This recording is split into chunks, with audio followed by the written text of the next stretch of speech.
I think that it's important to remember that Mother Nature doesn't follow those rules of society, and she takes all the time that she wants.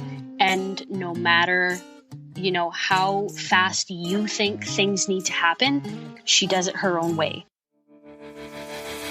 Welcome to the Woman Angler and Adventurer podcast, inspiring real women with a passion for fishing and the outdoors to go get their adventure on. Now, here's your host, Angie Scott and Barb Carey. Welcome to the Woman Angler and Adventurer podcast. Barb is off on some other part of the country fishing and probably collecting some more great interviews to share with you in the near future.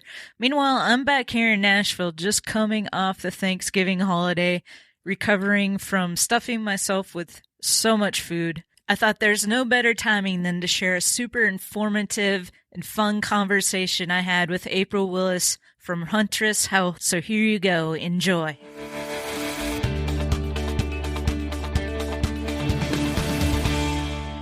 April, it's an honor to have you as a guest on the Woman Angler and Adventurer podcast. Welcome to the show. Thanks so much. I am so excited to be here. On this episode, April's going to share with us her 7 super important tips to increase your hunting performance. She's put together a really nice PDF outlining these tips. And in case you're not in a spot where you're able to take notes, you'll be able to access this. There'll be a link to it in the show notes and also a link to where you can access it on the womanangler.com website. But before we dig into all that, I know our listeners would love to know more about you and Huntress Health, which is a really cool concept. So to start off, would you mind just tell us a little bit about how you got into hunting? Sure. I definitely got into hunting because of my dad. My mom's family owned about 160 acres of farmland that's nestled right up against our provincial park here in Manitoba. And my dad, through some friends of his when they were young, they got together and he was really excited because he, kind of got himself into this land, this perfect hunting land. And, from that, obviously they had me and my dad I'm an only child, and the only opportunity that he had to take his child with him was, when mom wasn't around and when the family wasn't around or when mom would let me. And that's literally how it all started. Was Dad used to dress me up in a purple snowsuit, and I remember that one super vividly. I remember sleeping on the bottom of a tree stand that my dad had made, hunting over a really pretty alfalfa field, and we were hunting for elk.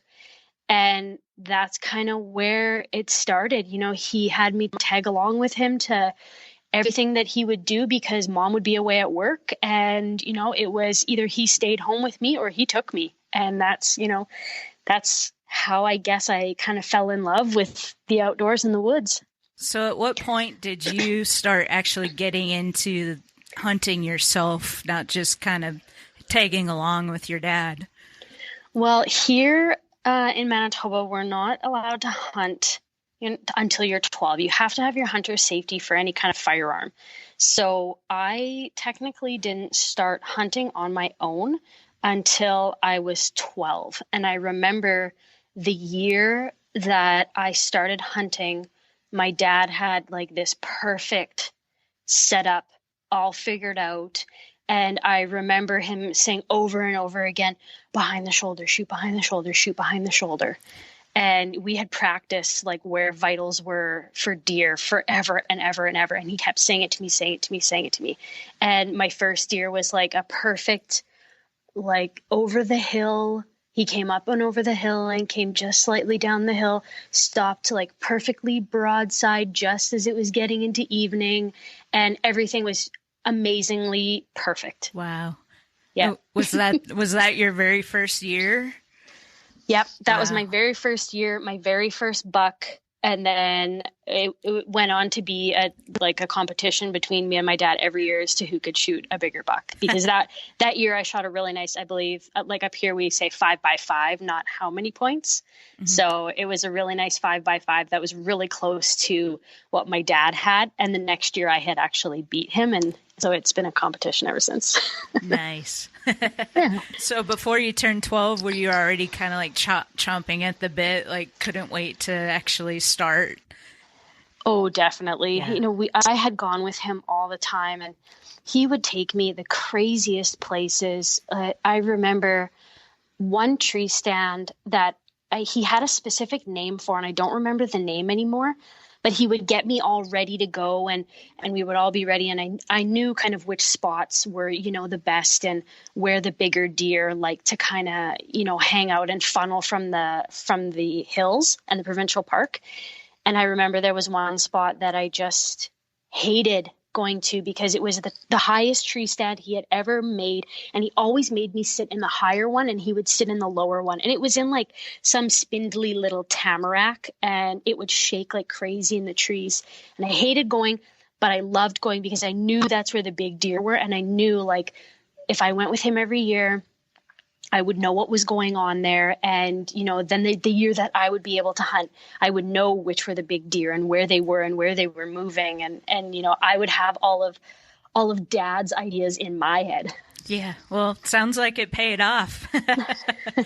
So I want to get into the reason why we're having this conversation, and that's because you do something really cool called Huntress Health, where you've kind of put together fitness specifically for women who are into hunting and like what they need to do to be in shape to have a successful hunting season. And I want to know, like, what led you to this awesome idea? Well, there was really two things.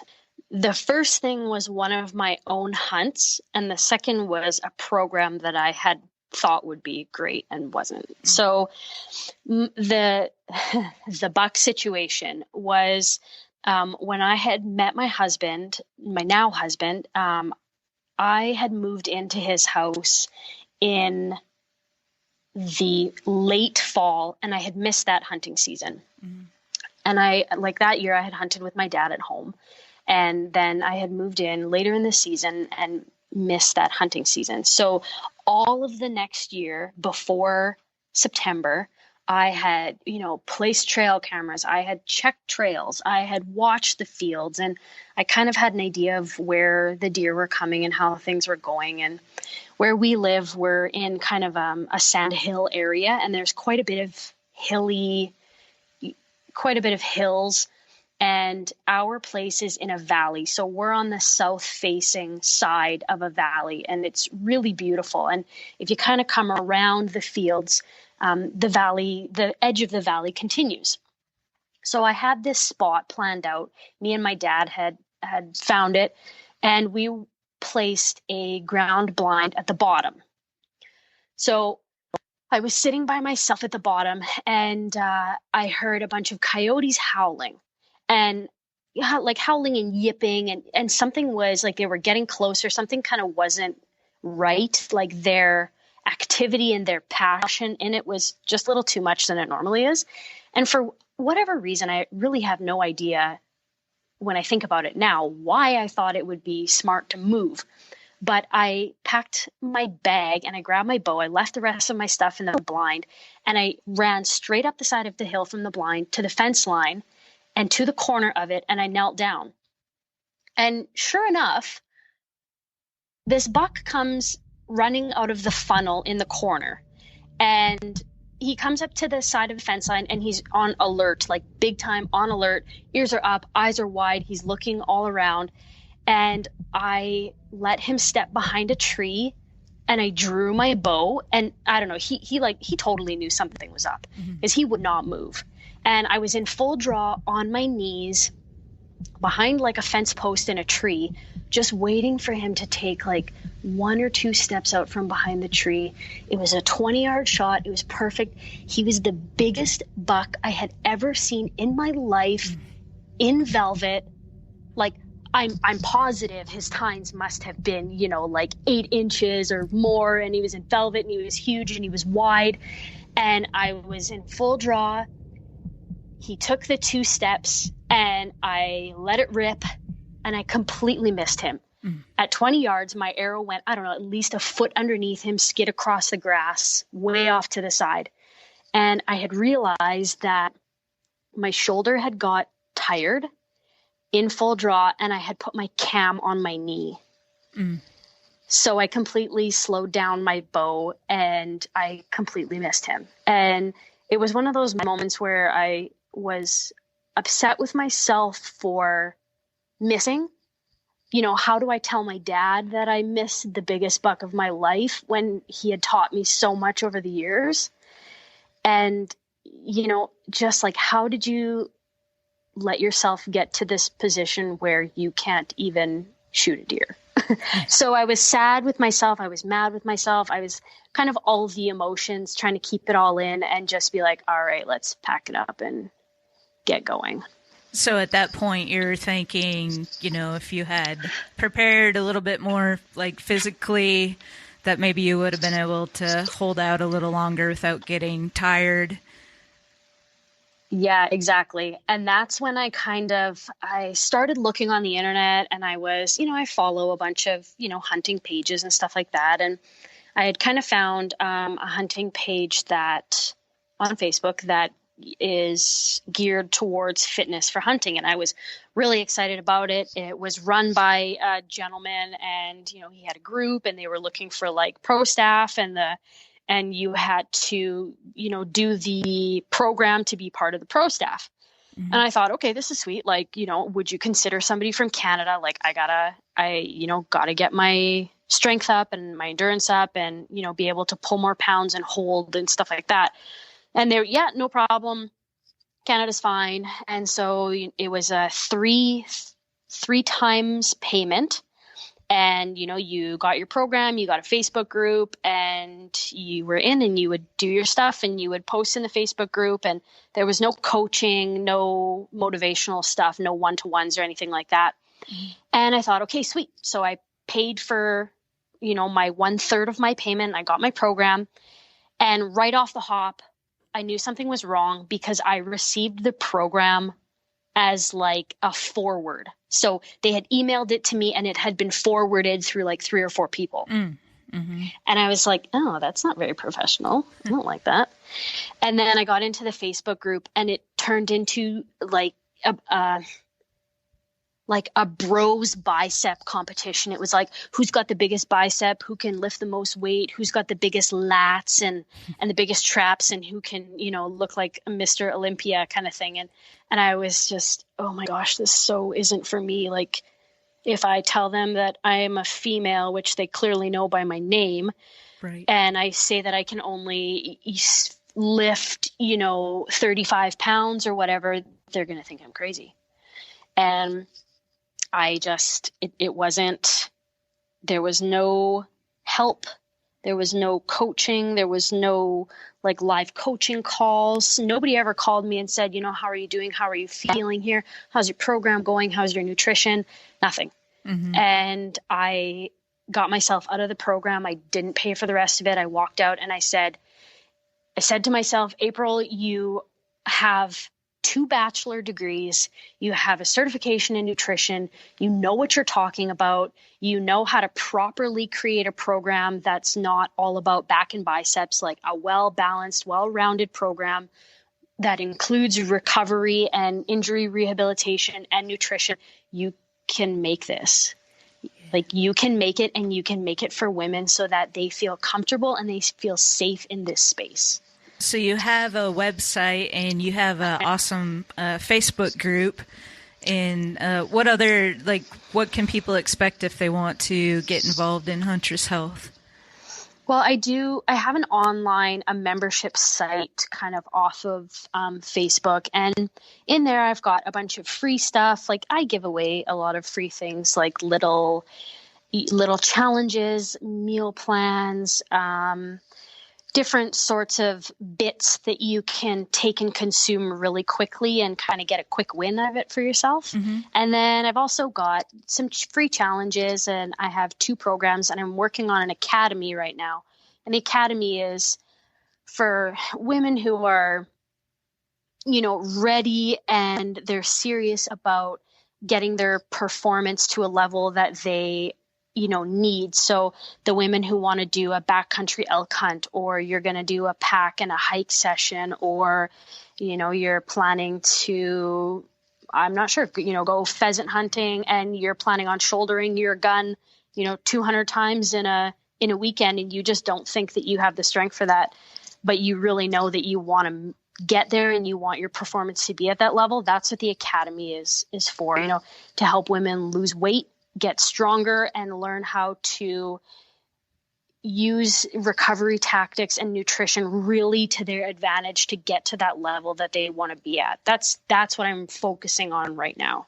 It sounds like, I've heard it said something to the effect of, where passion and purpose collide, that's where the magic happens. And I feel like that's kind of what's going on with you, and putting your passion for hunting together with your passion for health and fitness. And so that's such a cool thing. So I want to get into these 7 tips, because I know a lot of listeners out there in our Facebook group, the Woman Angler group, are looking for tips going into hunting season on how they can prepare to, have the endurance you're talking about, and not just physically but mentally as well. And you kind of touch on that in these 7 tips. So I want to jump into that, if you wouldn't mind, and just start going through. The first one is work out right. And can you explain what you mean by that?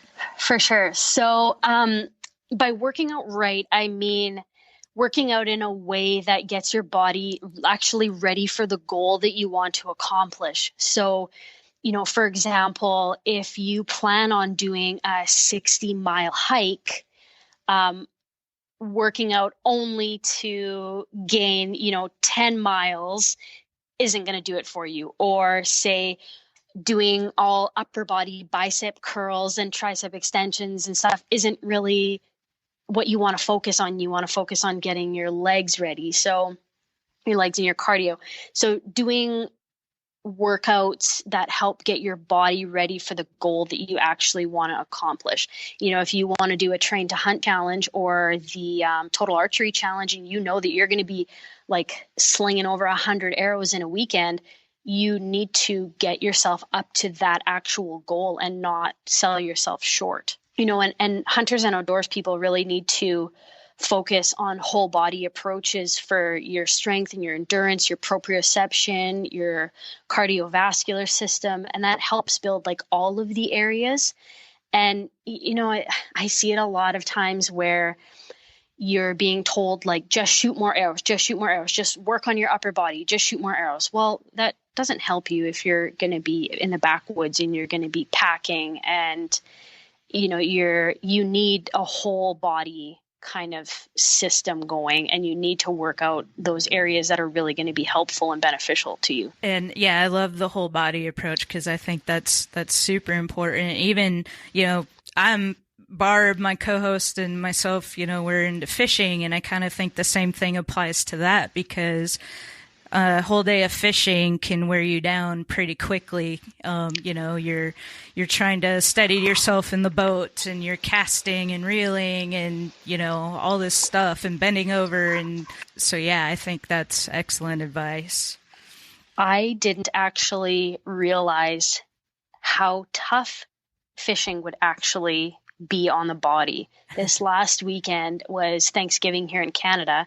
And a friend and I went on a fly fishing trip, and we were using like a duck boat with platforms on it. Mm-hmm. And we were fly fishing, and we did three lakes and 4 sessions. So we went to one lake twice, and we did 2 other lakes over the weekend. And my rhomboids, my lats, and my shoulder, my rotator cuff were so sore from fly fishing, and the bottom of my feet from like yeah, like your toes curling in to like make yourself, I don't know, like I feel like I had suction cups to the top of the platform or something. I was so sore and I didn't even realize, I should know better, but I didn't realize that it would be like that. Yeah, totally. And for me, it tends to like, for some reason, my back gets sore the fastest. Yeah, so I definitely need to work on probably some back strengthening exercises.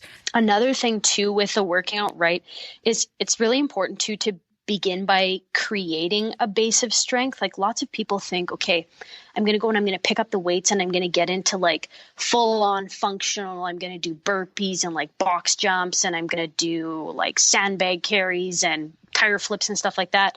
It's really important when people are getting into the idea of working out for hunting or outdoors that they start with creating a base of strength so that you can protect your muscles in your joints, and then moving into those motion exercises and the functional training tasks that you can incorporate your chosen activity into. So it's good to, be slow and work your way up to the really hard stuff that you see the really cool people doing. Yeah, I imagine that really helps prevent injury, which is the last thing you want. Yeah. And, as an athletic therapist, I always say to people, I love to see you come in to see me because I get to help you, but I never want to see you again. Right. Yes. And that's just, I don't want you to get hurt again. So if you can do your training in such a way that, helps you protect yourself and work your way up, then I never have to see you. And that's awesome. That's awesome. Well, with that, let's move into tip number 2, which is eat right. And you kind of have a cool approach behind that. Would you explain that a little bit? Yeah, for sure. So eat right for me is like another, practice eating in a way that complements your goals and routines. And for me, my approach to it it's what's called the wild method. And what I teach in there is that you want to try eating cleaner, healthier, more organic wild meats and homegrown vegetables, and that have the most healthiest nutrients to assist you with all of your goals, right? Like muscle production, hormone regulation, weight loss, and recovery. Yeah, that's awesome. I love that idea, especially for people who are into the outdoors. I think it's only natural to kind of feed yourself with those types of foods. Yeah. And I really, some people are going to say that I'm crazy for this, but I don't steer people into keto or intermittent fasting or paleo or anything like that. I really believe in starting with a balanced approach, getting carbs, proteins, and healthy fats at every meal, because that can really, really change things for a lot of people. That can help them lose weight, help them start to produce muscle, help them get their hormones regulated. And then once people actually understand how to fuel themselves properly with like the 3 macros, how to eat properly, how to eat slowly, how to eat mindfully, and they get it all figured out, that's when you can press into keto, paleo, intermittent fasting, primal, and all those things. Your body, when you are used to the standard American diet, the food that you're eating is not complementing your goals, especially if you're starting to work out, you're trying to gain muscle and you're trying to lose weight. Standard American diet is not complementing that. And the easiest thing for people to do to get started eating right is just look at balancing. Just look at getting the 3 macronutrients into every meal, create that simple change. And then once you've really got that down, then you can start tweaking and start modifying for like increased, muscle building, increased muscle performance, and, even more weight loss and, increasing that performance even more. Yeah, I love that approach too, because people that just jump into these kind of crazy, more extreme diets like keto or paleo or whatever, everybody is different. And so unless I think you start with a balanced nutrition and approach, when you start trying these things, you don't really know if it's working great for you or not. you know? Exactly. Yeah. And that's exactly why I start balance, is because I have no problem with keto or paleo or intermittent fasting. No problems with them at all. It's just that people they jump into them and they don't really, they say, oh man, I can lose so much weight with this because my friend did it. Mm-hmm. But they don't actually understand, what do you do after 21 days of keto or paleo, or after you're done the whole 30? They don't have that mindset of mindful and purposeful eating down first. And once you get that figured out and okay, I'm eating balanced meals and I'm just not finding that it's working the way that I really want it to.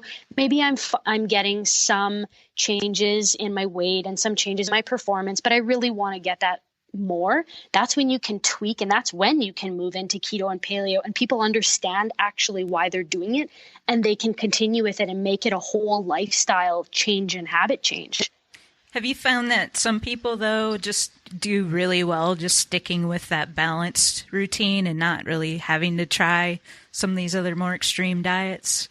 Yeah, definitely. And a lot of people just like not having to figure out more, not having to. The thing about balanced macros is like, okay, this thing is a carb, this thing is a fat, and this thing is a protein. I put one of each on my plate and it's done. Mm-hmm. I don't have to measure it. I don't have to weigh it. I don't have to worry about a percentage. I don't have to pull out all my measuring cups, nothing. One of each thing on your plate, are the proper portion size, and that's it. Yeah. When you move into keto and paleo and things like that, there's counting, there's percentages, there's timing, there's weighing, and, cups and measuring spoons and all that kind of stuff. And some people just don't like that. And they go, you know what? I like the balanced approach, and I find that I'm getting what I need from this. I'll stay here. Yeah. For me, I think that's probably what works best for me. Personally, I've tried some of the other things, and I don't know. I just feel the best when I'm sticking with the balanced approach. So, but like I said, everybody's different, and you just gotta try it and see what works best for you. Exactly. So, just as important as the working out right and the eating right is tip number 3: recover properly. Can you talk about what you mean by that? Sure. Recovery. When I talk about recovery, it's giving your body a rest, but doing things like, walking and maybe some biking, or going swimming, going in the hot tub, doing some foam rolling. Those are all ways to recover. You can add nutrition in that too. But recovery is when you give your muscles and your joints and ligaments a chance to heal and adapt to the new stress that you've put on it. Your body doesn't get stronger in the workout. Your body gets stronger in the recovery process. And so, you need to think and take a moment to think about how well you want your body to recover, right? If you give your cells junk to deal with, to try to heal, what can you expect out of that, right? Mm-hmm. And without a good recovery process, your body just continues to break down your own tissue, right? Your body needs energy and oxygen and protein to rebuild the muscles that you broke down in a workout. And so if you aren't giving it time to recover and you're not giving it nutrients to recover, then it can't do that. And it throws you into a downward spiral of stress hormones and cortisol. And you think, that you're working out really hard and you're doing really well, but you're downward spiraling because you're not recovering properly. Yeah, I imagine probably part of that too plays into that is like getting adequate sleep each night. Because I think you probably can recover somewhat getting a good night's sleep with, 8 hours or whatever, is the right amount of sleep for you. Mm-hmm. How often do you recommend people take like a recovery day? Honestly, it's super varied. Some people like to do a split, like an upper body day, a lower body day, then take a rest day. Some people like to do, Monday workout, Tuesday rest, Wednesday workout, Thursday rest. And that's something that you really have to, it's individual for everybody. And that's why you really need to have somebody that can talk to you one-on-one or coach you through it. And, programs that have weekly coaching sessions where you can say to your coach, you know what, like I feel like I'm doing awesome. I have so much energy the next day. Can I take one rest day away a week? Or somebody says, you know what, I'm working out 2 days in a row, and then I'm getting that recovery day. And on the third day, I'm just not, I'm not there, and I don't have the energy, and I can't complete the workouts, and I'm so sore. Those people, your coach needs to be able to recognize those and change the recovery for each person. I recommend at least 2, maybe even 3 recovery sessions per week. And a recovery session can be just, walking, biking, stretching, foam rolling. Like, you're still doing activity and task, but you're not breaking down muscle so much. And it gives your body still a chance to kind of repair. Mm-hmm. So recovery isn't necessarily laying on the couch, eating chips. Yeah, exactly. Yeah. You still want to definitely get your good nutrition in there so that you can help your body recover, because it needs all that nutrients. It requires energy to recover. Awesome. All right. So tip number 4, I'm really glad that you included this in there, because it doesn't necessarily have to do with working out or nutrition, but your tip number 4 is maintain a positive mindset. Yes. I know I have a lot of people in my life who don't quite have that positive mindset, right? And that comes, to me, it comes with a lot of patience. If you can be a patient person, you can maintain some positivity in your life. And it's really hard for us as people in this day and age on this planet, because we are so busy and everything is immediate, right? You get drive-through food comes to you immediately. You can do all of your shopping online, drive up to the store and pick it up immediately. Facebook, all of the updates are immediate. You're constantly seeing new things from new people. Your Facebook Messenger and your text messages, you think you need everything immediately. We expect everything to come to us as fast as possible. And we're always like checking and rechecking to make sure that it does. And our patience just completely dwindles with this kind of lifestyle. And I think that it's important to remember, that Mother Nature doesn't follow those rules of society, and she takes all the time that she wants. And no matter, how fast you think things need to happen, she does it her own way. And so for people to maintain positivity and to continue to be patient is so important, because I do know a lot of people who go out and sit and, they saw an elk at 4:00 on Friday and they went out and they sat on Sunday, and it is now 4:05. And well, if the elk aren't here right now, they're not going to be here. So it's time to go. And that's just not being patient. And there, when you're doing that and you're not being patient, your positivity just continues to go down. And, then you don't want to go hunting and you don't like being there, and the deer aren't there, and woe is me, and life is so rough, and why is this so bad? But if you would just sit there and be positive, the deer aren't here yet and the elk aren't here yet, but it's a beautiful day. And, nature is so good to me, and I have my health, and I'm here, and I'm able to do this. And keeping that positive mindset, can keep you going for so much longer. Yeah. So are there any ways that people can, I hear about, if you're surrounded by negative people, eventually that kind of brings you down. So surround yourself with other positive people, maybe meditation or just having some quiet time every day to kind of just sit and be with your thoughts, might help with positivity and patience.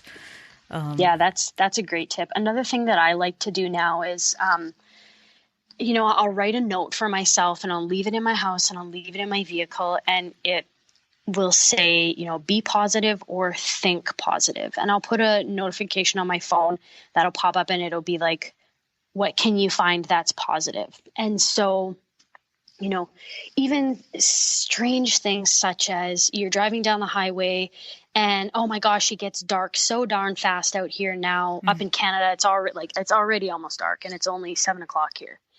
and, you're mad because you're driving down the highway and it's dark. And I look at the note and I'm like, think of something positive. And you're like, you know what? I am so thankful and I am so happy that I have a vehicle that gets me from A to B and that has light for me to see in such darkness. Yep.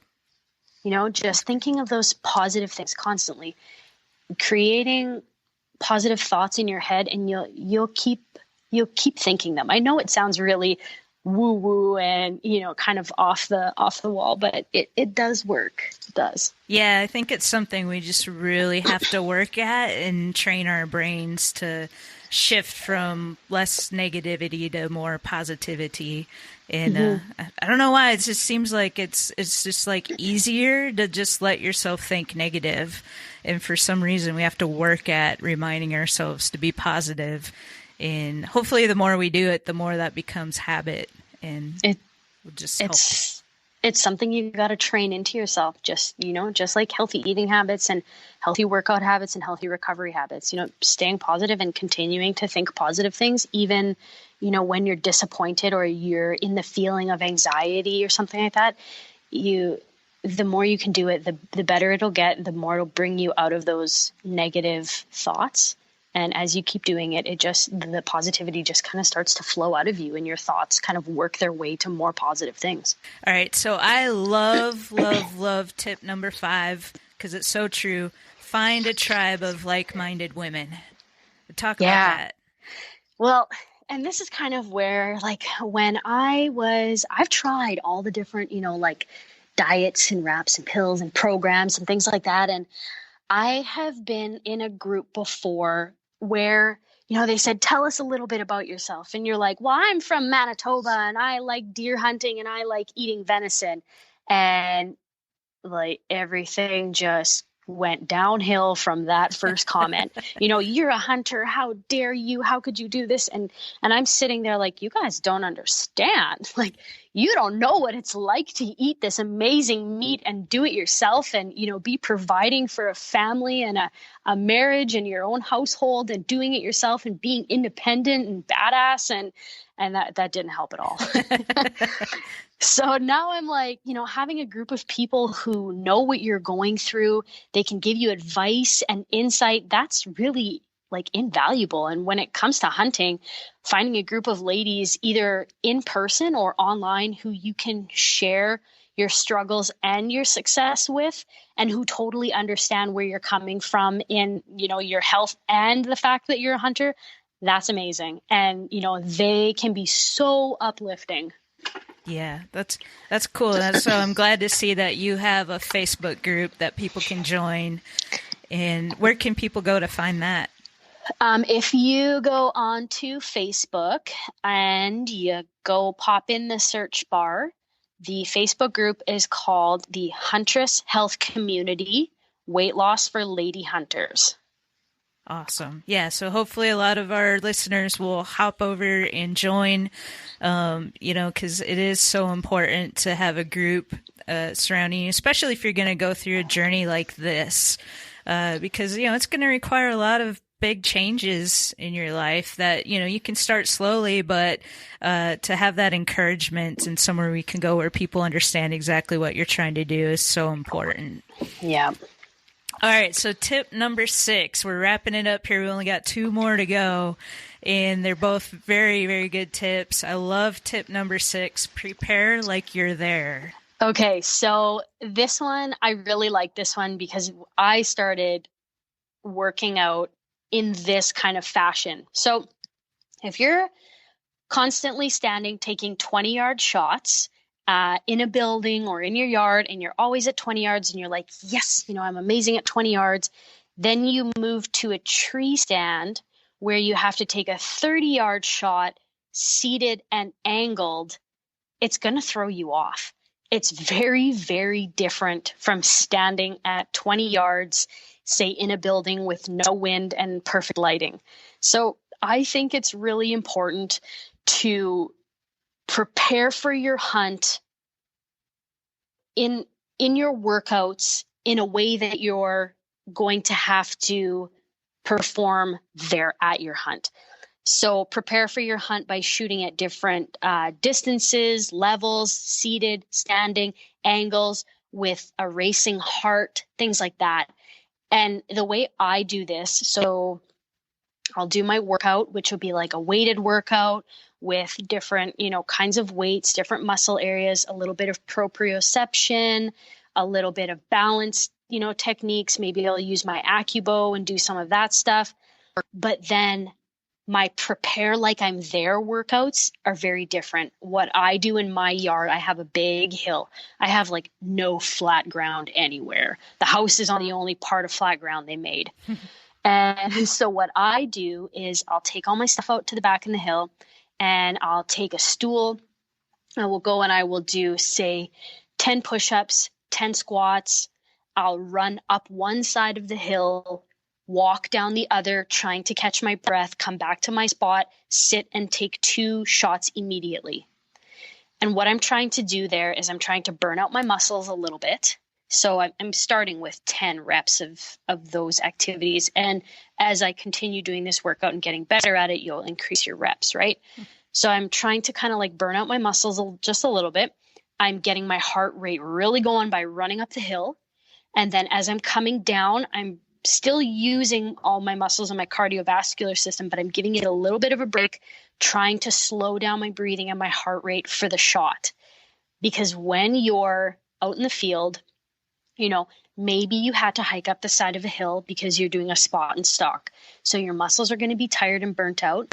You're going to get to the top. Your heart's going to be racing. You're going to see, whatever you're trying to harvest, your heart rate is going to go through the roof because you're so excited.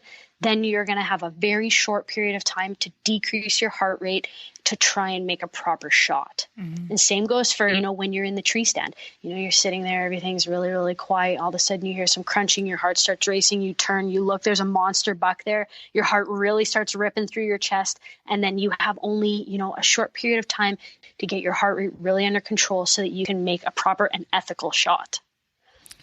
Yeah, I love that tip. And another thing about it is that it kind of, it adds some excitement to your workout. When you're working out, like thinking you're in the act of being out there hunting. I don't know. That just sounds so exciting to me. Yeah, exactly. I had this new thought in my head too, for this year. What I'd like to do is get one of those, I'm not sure if it's Block that makes it, who it is, but it's a round archery target, a foam target with a string on it. And I think it's like black and yellow. So in my head, I'm thinking, how cool would it be to do like a quick circuit, a bunch of exercises, just a few reps, run the hill, get back down to the bottom of the hill, grab your rope, whip that little ball target out into your grass somewhere, and then have, you need to range it properly within 2 seconds, and you need to make, 2 shots within the next 10 seconds or whatever it is. Yeah. Just add another element to it. And that, that makes it a little more real life, right? Heart's racing, like something shows up and you have to make a good, conscious, you need to range that, and then you need to make an ethical shot on it. Yeah. Yeah, that's super fun. I guess too, if you don't have like the luxury of having like a nice outdoor area to do that in, then maybe there's some ways you can kind of mimic some of that with what you've got. Like I don't know exactly how, like maybe you can't actually take shots, but like there's probably different ways you can get creative with it and just kind of get as close to your environment as you can. Yeah, for sure. Like if you say can't take shots in your yard, maybe you live inside town and like here you're not allowed to discharge a bow and arrow in town. It's illegal. So say you live in town, something that you could do is if you had an AccuBow or if you had some exercise bands, you could start at say the bottom of a staircase. Do, 10 squats, 10 lunges, 10 push-ups, 10 burpees, couple mountain climbers, run up the staircase, take your time coming down, and then, draw. You could either draw with your AccuBow or an exercise band. With an exercise band, you would just do the same motion and hold it, in a full draw. And what you could do is sit steady. Mm-hmm. Just sit steady and burn out the endurance in your arms. because you're going to be going, like your breathing is going to be going crazy. So while you're in full draw, you could be practicing decreasing your heart rate and your breathing rate while just staying at full draw and, creating the endurance. And with the AccuBow, you can actually like draw and release in a safe manner because there's no projectile. Wow, that's so cool. This has been so much fun. I can't believe we're already to tip number 7. I kind of hate to wrap it up, but I appreciate you sharing all this awesome information with everyone. So with that, tip number 7: stop comparing yourself to pros. This is like one of my, while everything else that we've talked about is important, this is really important.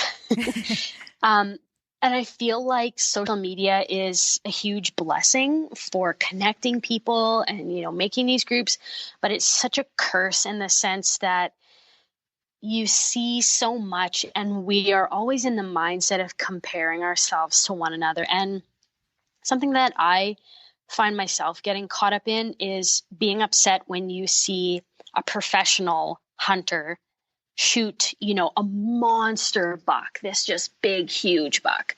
And I have to remind myself, like, a lot of these professionals pay for their hunts who have a guide in a high fence that was maybe baited.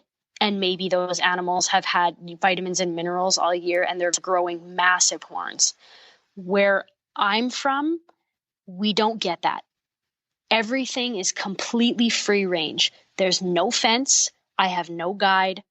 Baiting is illegal here. I've planned my whole hunt and I've executed my whole hunt. And so that to me makes it very different. And I have to remind myself to not compare to, somebody who has the ability to pay for something fancy and well guided, and the guide takes the time to find the biggest animal they possibly can. I don't have the luxury of that, and I don't have a lot of things that some of the, say, American states are allowed to do. We're not allowed to do up here. Mm-hmm. And so I think it's really important for everybody to just hunt their own hunt, do your best, and not compare yourself to anybody else. Just hunt your own hunt. Well, I think that's great advice, and great advice in general. Just in general, try not to compare yourself to anybody on social media. Mm-hmm. Oh, yeah. Social media is the highlight reel, right?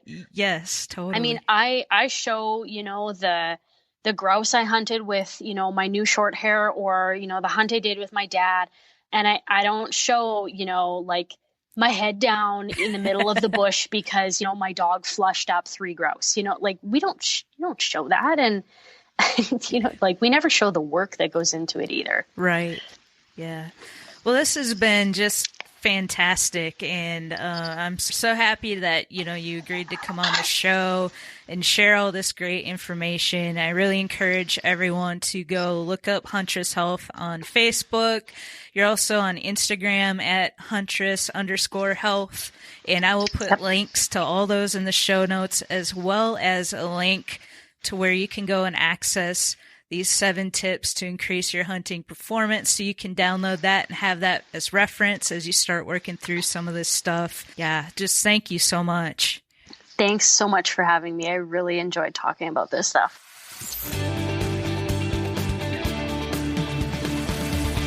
All right, there you have it. I really hope you enjoyed this episode and found these tips valuable. If you did, please let us know. Email me at Angie@thewomanangler.com. I'd love to hear from you. Don't forget to go to the website and download April's free PDF.